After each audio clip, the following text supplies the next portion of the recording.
were once military applications, right?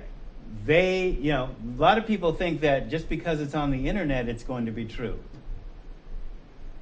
No. That's why I say, okay, if you're going to do a research paper, don't just give me Wikipedia. Give me a book. Actually read a book. Go to the library and get a book reference. Take the time to read at human speed. I am a poet. I do have a poetic license here. All right? So the internet gauges your addictive attention much the same way that television does, except unlike television, the internet is two-way. You can influence and you can be influenced. And here's one of the things that Mander talked about. So I know, because my degrees are in psychology, and I did some experiments with attention, meditation, brainwave research. The reason I move around, I'm not supposed to go to sleep. What is that for that? The reason I move around on television is because if I stood in one place and just lectured, you'd fall asleep. So I move around and make it interesting TV because the way we learn and think and what engages our brains as human beings is the real world moves. What happens when you stare into space?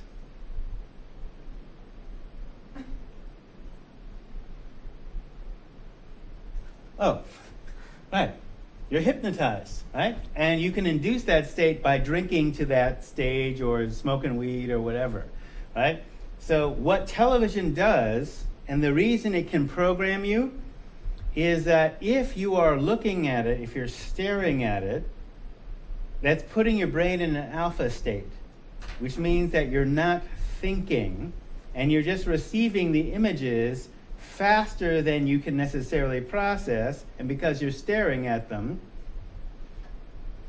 they're just coming in and you're not questioning what's there. And that's what he's talking about, the colonization of experience. So the experience being projected on the television is becoming your internal experience and overriding your internal experience. And that's just with TV.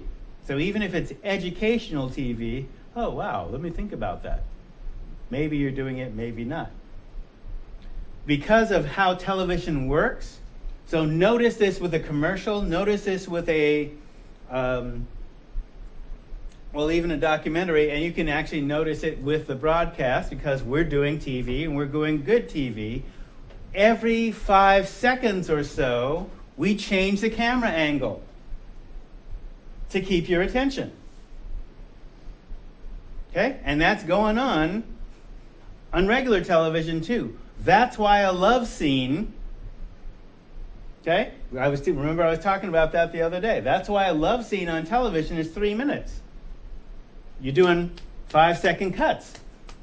You're chopping up what might actually take an hour, but we can't take an hour because we got to cut to commercial. So we're going to compress the interesting parts and who's making the decision about what's interesting into 3-minute, 5-second chunks to keep your interest. And that's what we have to do to keep your interest on television. All right? So, that's kind of the technical stuff behind that, but it's having an effect on you. So the internet is like two-way TV. You are being influenced, and you can influence. Right? Now, with video games like World of Warcraft, and I don't know all of them. I had a client where basically, okay, you're retreating into this computer-generated reality because you don't like interacting with humans. Humans are so messy. Humans make you feel bad. Computers make you feel good. Make him feel good. It engages your attention in the same way that television does, and further, using many of the same techniques, although unlike television, it's interactive. Because of this, you experience it as more intense than human interactions and become addicted to the experience, and basically lizard brain kicks in, And of course, you want to repeat it over and over. Because the level that it's grabbing you on, so notice what's on television that become popular shows. Okay? You witness tons of murders. Like if you like procedurals like CSI and, go ahead. No, I was going to say a show, but I can't remember what it's called. Well, I admit it. I like aliens. So I'm a Trekker, but Bill Maher's right. Prometheus did suck, but it was interesting.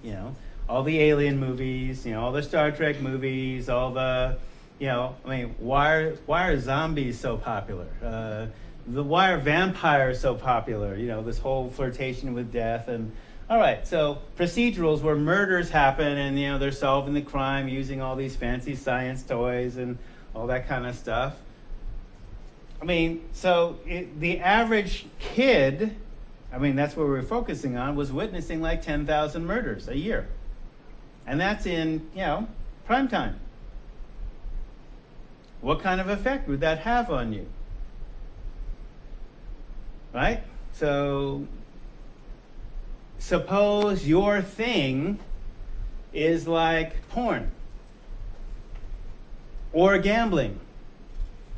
So already, as one of your social recons pointed out, so you think of video poker or video crack, all right? It's got television in it. It has engaged someone's addictive attention so much that they're feeding, they're paying $700 in a single evening. That just trips me out. $700, $20 at a time. To win back $500. And then when they get the $500 payout, they essentially gamble that away, trying to win back the $200 that they're down already. So essentially, they spent $700, they got paid out $5. Instead of walking away and ooh, wow. They gamble away the $500 to win back another $7 because thinking that they're going to win within the $500, and no, it took your money. Remember, it just took your money for $700 and paid you $5. Why do you think it's going? You're going to have to spend another $700 to get another $5, and then it'll be down. No, you're going to lose. It's designed to take your money, right? So. Obviously, nothing beyond lizard brain is working because human brain saying this don't make sense. But you ain't listening, right? So whether it's, gambling, okay? So our problems with the internet, as we're talking about them, seem to be focused around gambling and porn, right? Nobody's talking about anything else. Oh, violence. First-person shooter games. Okay, that's another piece. Where are school shooters coming from?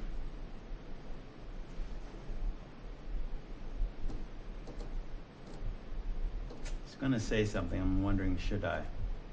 Yeah, please. Yes. You guys. After class meeting or something? No. Look. Here's another one. Remember, the internet was created to do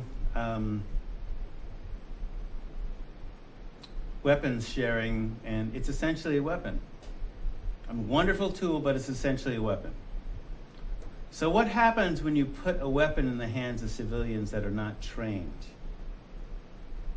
Dangerous. It's dangerous, okay?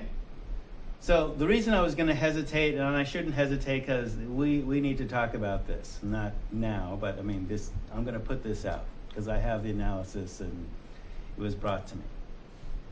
We have had first-person shooter games for a long time.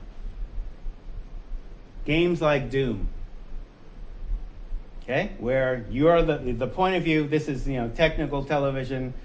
The camera is shooting. The camera is a point of view. All right. So first-person shooter. You're the shooter. The gun's in front of you on the screen, and you're aiming. Boom, boom, boom, boom, boom. Right. The military uses that actually to train sharpshooters among other folks. Right. And, that's their thing. It's their soldiers. That's their job to kill people if they need to be in combat. Well, what if you give that technology into the hands of children? What happens? We are being trained. They're being trained. They could be trained by the military, but what happens to them in terms of their morality about killing things? Okay? The data is showing that their empathy goes down the more they play those games. Now, no one's actually done the study to say, okay, all the school shooters or all the mall shooters or all these folks have been playing video games, but I want to just basically make a correlation between the meme of what happened at Thurston and what happened at Colorado. Okay, so what happened at Thurston in the 90s, late 90s, I was here then. Kid named Kip Kinkle. His parents worked for us, okay, teaching Spanish, so Bill and Faith, right? Kip was a troubled individual, still alive, basically doing life. He killed his parents. His thing on the internet, they gave him his computer for school, etc., etc. He was an aficionado of first-person shooter games like Doom. I mean, a lot of kids were, right? So he was also able to use his internet connection to buy weapons that killed his parents, then went to school and shot some people at school. Thurston High School, 1998. What didn't get out is that he killed his parents. His parents' bodies were at the house. He wired the house to explode if the responders moved the bodies. That didn't get out then, except for some of us that knew the first responders, and that's why it took so long to clear the scene. He wired the house to blow, connecting to their parents. So he's like, whatever this individual was experiencing, so able to get guns and explosives over the internet. 16-year-old kid. How did Okay. they know that he wired it? The people responding to the house as a crime scene found explosives wired to the bodies and, booby traps. Okay? Now, the reason that was not talked about then is not to give people the same idea, right? Except that obviously with a Colorado guy who did that shooting in the Batman movie, was able to get all those weapons on the internet, he wired his apartment to blow. Now I know that Kip, we didn't talk about that. I hadn't talked about that till now, even though I knew about it.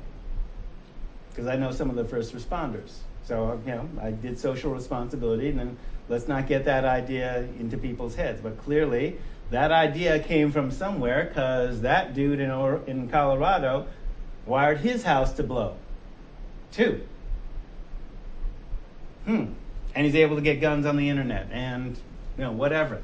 So all I'm saying is, internet's bad, internet's evil, but, people can go off the deep end. People are wondering, where are these school shooters coming from? I'd say they're getting interesting ideas from the net. They are not getting a stronger moral structure to prevent that. Okay? I'm just saying. I might be crazy. Oh, Harris, you're insane. You're paranoid. I'm just saying. Thurston to Aurora. There it is. There's a connection. So, in the case of porn, for example, then, you become addicted to the experience and imprint on it more so than in any human interaction. So, if your internet interaction basically decreases your empathy for human beings, that imprints as real. If it's a sexual interaction, well, you can basically repeat the ideal sexual experience over and over, except that you develop a tolerance to it, and you start going farther and farther afield, and then your interaction with, if you're heterosexual and you're a male, interaction with a human woman, if you're in a relationship with a human woman, is not as intense as what you're experiencing on the net, and you can't get off with her or him or whatever your proclivity is, because internet porn basically is for lots of different folks. There's a site out there for everyone, right? So part of what treatment looks like, and it's not, you don't get cyber treatment, you shouldn't get cyber treatment. What you should do is actually interact on a human scale more, and cutting back on your internet less. So for example, if you're, so we're still using the model that's kind of, to the degree that therapy, it exists, follow the same model as with a drug. So the client that I had the other day that, had a record of 30 hours online, okay, cut back to what you need for school or work. And he jumped. Well, cut back to what you need for school or work. Remember, this is not a job. You're not being paid, except as a student, this is your job. So be online as long as you need to for school, for your math or whatever, but only spend an hour on Facebook and no time at all in your game world. Just try that for the first week. See if you can do that. And then report back in terms of you have a relapse. And a relapse is defined as spending more than, and I use myself as a model. Look, I'm paid to be on the net. I resisted doing Moodle too because that meant spending more online time, but it was actually easier in some way. So, okay, I'm sold on it now, somewhat. Not for tests yet, but I'm getting there. I'm an old fogey. But I'm paid to spend like up to 5 hours on the net, reading your papers and interacting with other folks. But I'm paid to do that. This guy was spending 30 hours plus, hours on FB or whatever. So cut it back drastically. So following the same models with the drug, abstinence essentially, or cutting back. Spending more time in a natural environment with people. And that was part of this person's, issue as well. People were hurting him, or he was feeling hurt from people.